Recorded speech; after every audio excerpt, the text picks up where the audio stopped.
ఒక మాట ఇచ్చినాం.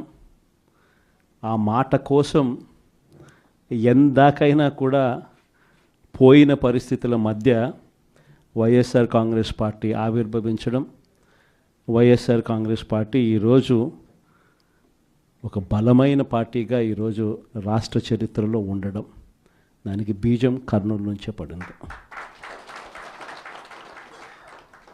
ఆ రోజు నుంచి నాతోనే అడుగులు వేశారు చాలామంది.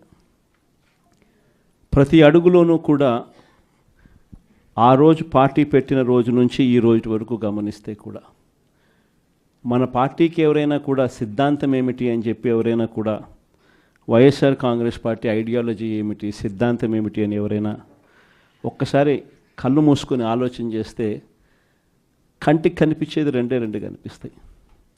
ఒకటి, విలువలతో కూడిన రాజకీయాలు చేయడం. రెండవది, విశ్వసనీయత అన్న పదానికి అర్థం చెప్పిన పార్టీ ఏదైనా రాష్ట్ర చరిత్రలో ఉంది అంటే అది వైఎస్ఆర్ కాంగ్రెస్ పార్టీ అని చెప్పి కూడా గర్వంగా చెప్తాం. నిజంగా ఈ రెండు పదాలే వైఎస్ఆర్ కాంగ్రెస్ పార్టీ నడిపించి, అదే మాదిరిగా ఒక నాయకుడిగా గట్టిగా ఈ సిద్ధాంతాలను నమ్మి ఒక నాయకుడిగా అడుగులు ముందుకు వేశాను. నాలో ఈ గుణాలను చూసి మీరంతా కూడా నాకు తోడుగా ఇన్ని సంవత్సరాల పాటు అడుగు వేశారు. ఈరోజు నేను ఒకటి చెప్తా ఉన్నా, రాజకీయాలలో గెలుస్తాం, ఓడిపోతాం, ఇది వేరే విషయాలు.